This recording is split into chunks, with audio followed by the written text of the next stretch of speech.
Masa terluang sepanjang tempoh Perintah Kawalan Pergerakan PKP 5 tahun lalu dimanfaatkan seorang kelinan lori untuk meneroka keunikan seni tanaman bonsai kelapa. Percubaan suka-suka di belakang halaman rumah nyata membuahkan hasil dan dia kini aktif mengusahakan tanaman hiasan itu. Kreativitinya kami pilih mengisi potret inspirasi malam ini. Bukan satu, bukan dua, tetapi pecinta bonsai kelapa dari Kapar Selangor ini memiliki hampir 300 pokok bonsai yang berjaya diusahakannya sejak 2020.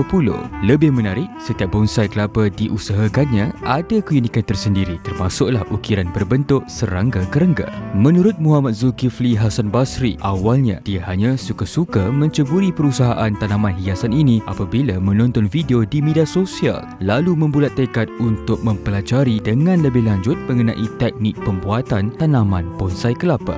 Ini dari video-video lah, maksudnya dari social media lah, maksud kita belajar tu. Dari situlah orang kata lah.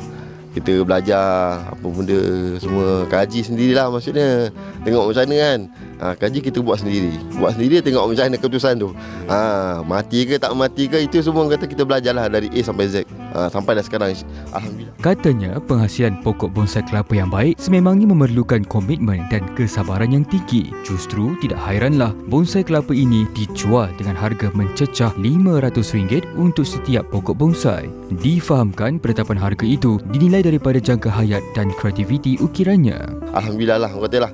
Ada yang pokok 6 tahun dan ada apa semua, ada lagi alhamdulillah, ada yang hidup, ada yang mati lah. Itu kira bergantung pada nasib lah, orang cakap lah. Selain kelapa kampung, Zulkifli turut menggunakan kelapa matak dan kelapa gading sebagai medium utama bonsai.